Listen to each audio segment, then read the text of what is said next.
Good morning, fellow YouTube viewers. C94, another YouTube video. Yes, this is my new machine. It is a Ubuntu. It is to replace the iMac over there, which will be going to my mum now. It's ready for her to go, just ready for her to put it in wherever. So as you can see here, I've upgraded to Ubuntu. And why? I told you guys I was going to do a Hackintosh, but I was having issues with doing the Hackintosh because for some reason I was having issues installing Mac OS. But so I couldn't get Mac OS to install, so I decided to go to Ubuntu. And the reason why I chose Ubuntu over other Linux distros is because I've used Ubuntu in the past, and I've got the long-term support edition just so I don't have to update it. I've got 5 years of support, and yeah. So the good thing about this machine is it will connect to my network, to my Mac Mini, which is just over there, sitting on the desk with the disk array over there. So as you can see, it's Williams Mac Mini, which is brilliant. So it works well with the Mac environment, with the Mac protocols, which is another reason why I went for it. And yeah, the only issue, I've just had to get to adjustments of using different applications because I was doing video editing in Final Cut Pro, but now I've gone to the video editing software I put on here is Kdenlive Live. I've heard that was probably the best one. So I just got to learn how to use this. It can do 4K, but I'm not going to do 4K. I just got to play around with it, see if I can add different effects and, you know, stuff like that. And yeah. So this will be my new editing software I'll use. So it is version 17.12.3. And this is my, what I'm using for a monitor is a Kogan television.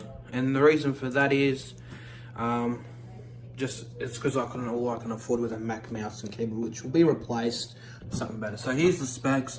It has 20 gig RAM, which you'll think is an odd amount. It's 18.04.2, a long-term server support. It has an Intel Core i7 3770K CPU, clocked at 3.8 GHz. According to this, it's 8 core. Has a GeForce GTX 1050 Ti graphics card with 4 gig, 20 gig RAM, which is just a motherboard I got pulled out of an old computer from the mall, which I got from the mall, which was used as a server. It's a pretty good motherboard, so I wanted to reuse it in this build, and it can go up to 32 gig RAM. So down the track, I'll probably put 32 gig, but 20 gigs enough for what I got to do right now. It's fine. A 60 gig SSD plus a terabyte hard drive for storage. Yeah.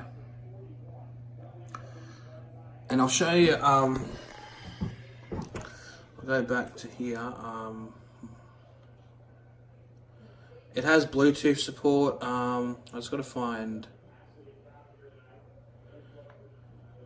devices.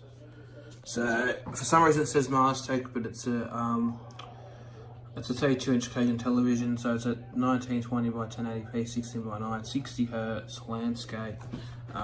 It has support here for Thunderbolt, which I don't have, and a Wacom tablet. So yeah. So I'll show you what apps I put on here. I haven't put a lot on here. I put Blender on there because it's closest in to sort of like Photoshop. I put DVA, which is a software they use for Sydney trains to put the train menu. The Files Explorer, Google Chrome. I put LibreOffice for Office Suite, which is not too bad. Kdenlive Live, which is the video editing. Steam, so I can play some games on here. I use Thunderbird for my email client, and VMware Play for virtual machines, which I can put some virtual images, and the Ubuntu software library, which you can use to get apps. So it's like the Apple App Store, similar. But I think you can run Android apps on here too, but people quote me if I'm wrong. But yeah. But so far, I'm quite overall with the system. I'm happy. This is probably the first computer I built that's worked. That's the tower I'm using. I bought this off Facebook pre-love. It's a used case. It is an X-Predator. It's a gaming style case. This DVD drive doesn't work. It's just for show to cover up the blank. But this one I took out of the machine because the other ones that came with it weren't working, and that works. Couldn't get one of the USB ports. I think this USB port doesn't work for some reason, but I got these three plus this one plus a card reader, fan controls, cooling. The system runs pretty cool. I haven't seen it overheat at all, and it boots up quite quickly into Ubuntu over the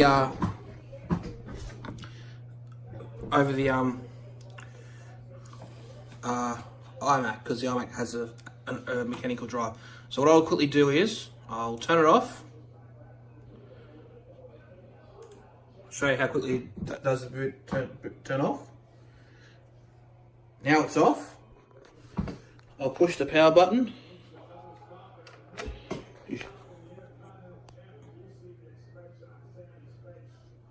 So it's powering up. Let's watch the TV.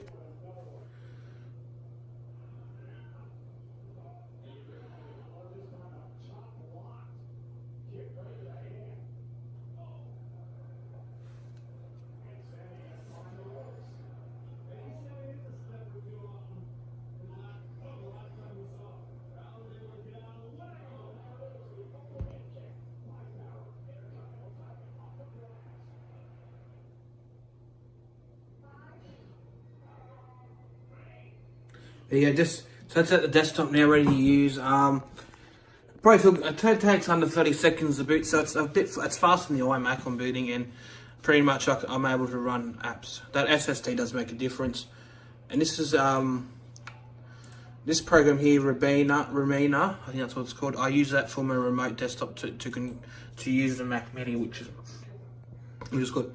So overall, if you're looking at a Linux distro, if you're coming from Mac OS, I do recommend Ubuntu because it does sort of have has a similar features to Mac OS with a dock down here.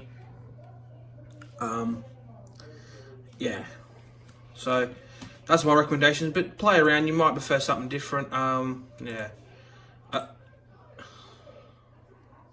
They're Ethernet. That's up there. They're just Ethernet for the virtual VMware. But I'm just going to say this. Thank you for watching. Bye for now, and I'll see you in the next video.